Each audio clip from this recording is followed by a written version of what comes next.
Hey everybody, welcome to Record Time. Record Time is the show where we talk about anything related to music, record collecting. Doesn't have to be vinyl, could be CDs, 8 tracks, any format. It's really just about the sheer joy of collecting music, listening to music, and everything that goes along with it. Today's topic is the first collectible record that I ever bought, or at least went into it thinking that it was going to be collectible.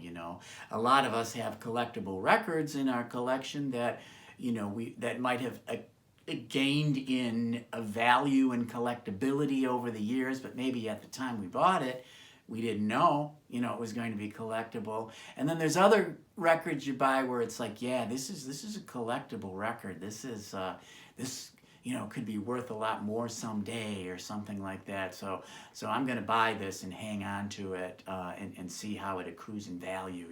So that's the topic for today. Again, thanks for joining us. Be sure to hit the subscribe button if you like what you see to get notifications, and the like button as well. So thanks again. Record Time. The show title comes from an imaginary television program that broadcast on the television network in my head in the late 60s and early 70s.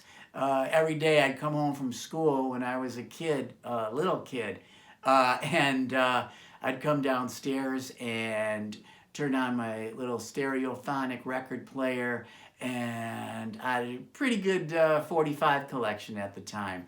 And I used to put on 45s and sit behind this desk, right? And I would imagine that there was all these sort of grooving dancers, listening to, the latest hits from, the Rolling Stones and the Zombies and Motown and things like that. And I called it Record Time. I had a little light bright, if you remember those things where you put the little pegs in, and it was sitting next to me, and it had RT on there for Record Time. We were kind of, riffing off of American Bandstand, right? And Dick Clark, because I remember he had the AB, was always on his podium and that sort of thing. But anyway, that's the origins of the title. So now, 50 some years later, Record Time is just something more tangible. It's taken from my imagination to kind of, real life, So so I was collecting records my whole life, from when I was a child in the 60s, small child. And now fast forward from that time to about 10 years later, now we're in the, mid to late 70s, still collecting the whole time. But my friends and I, we discovered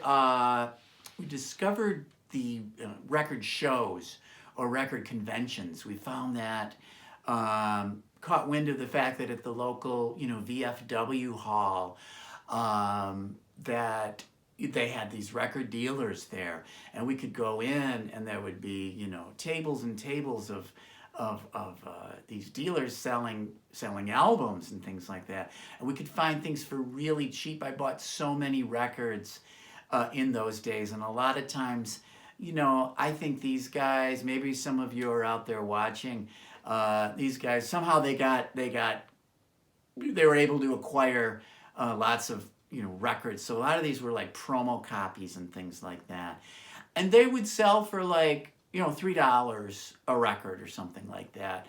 Obviously they were all open. They kind of had that promotional stamp on it and things like that. And my friends and I discovered that this was a great avenue for getting some good records for cheap. So that's what we did. I think they were like once a month on Sunday.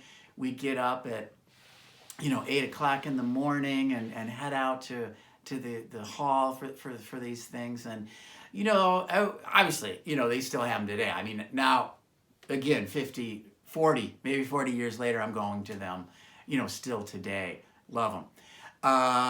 But what I discovered as I was going through the records there, that not only did they have these, nice new albums that I wanted to play, was that they had collectible records there too, and it kind of caught my eye. Some of these that had a little higher price tag on it and things like that. These were records that they might be older, rare records, or they might be newer records that have come out that have become like limited edition. So at this time, there were colored vinyl records were coming out a little bit more often, and picture discs, right? So this is the era, late 70s, of the picture discs and colored vinyl.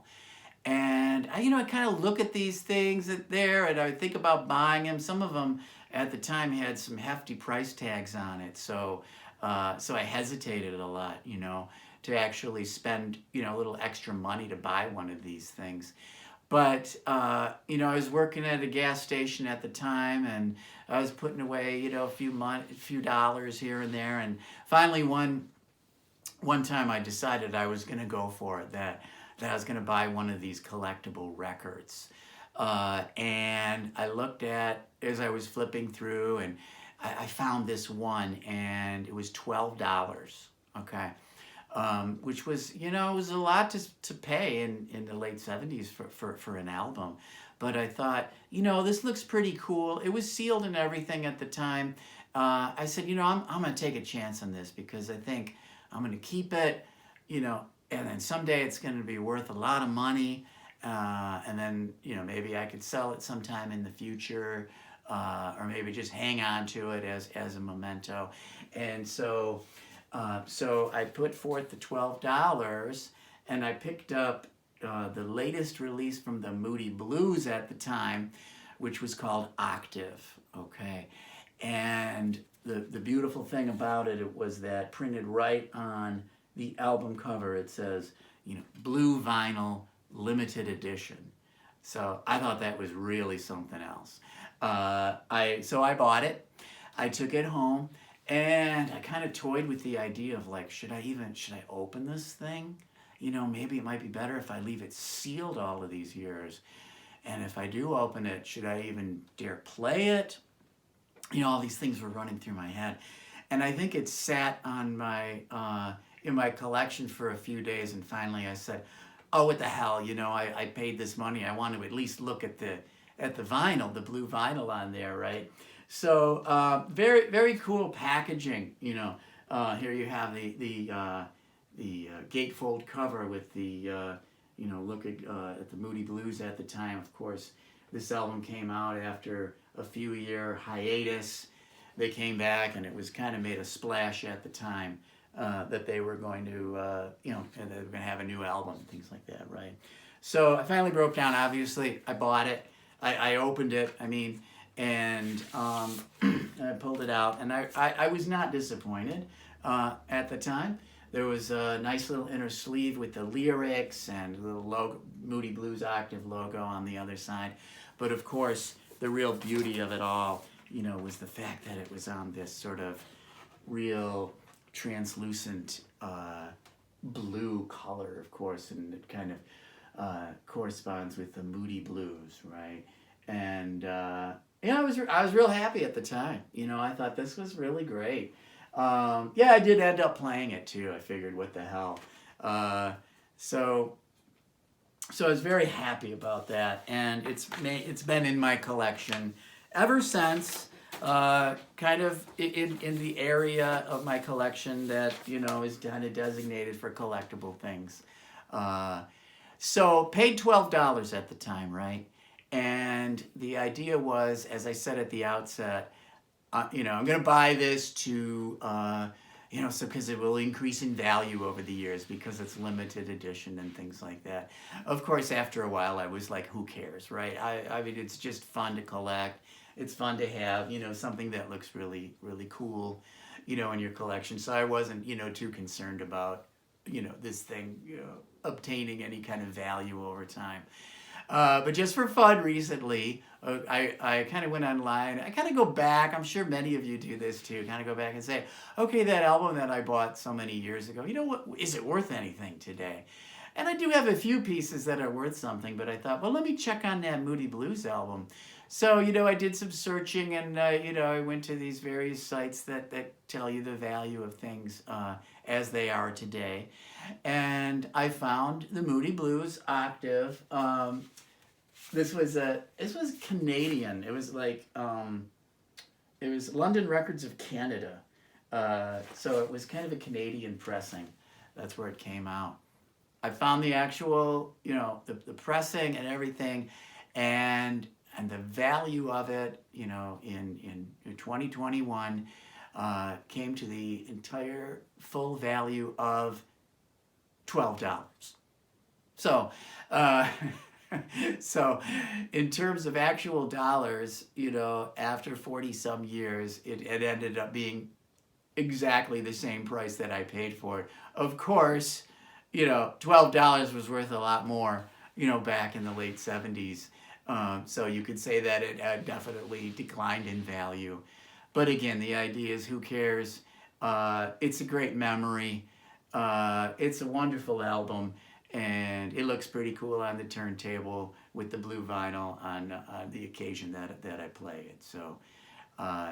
So that's the story of the very first collectible record that I ever bought. Listen, everyone, thanks for spending time with me today. Look for more Record Times episodes in the future, and we'll talk to you then. Thanks, everyone. Bye.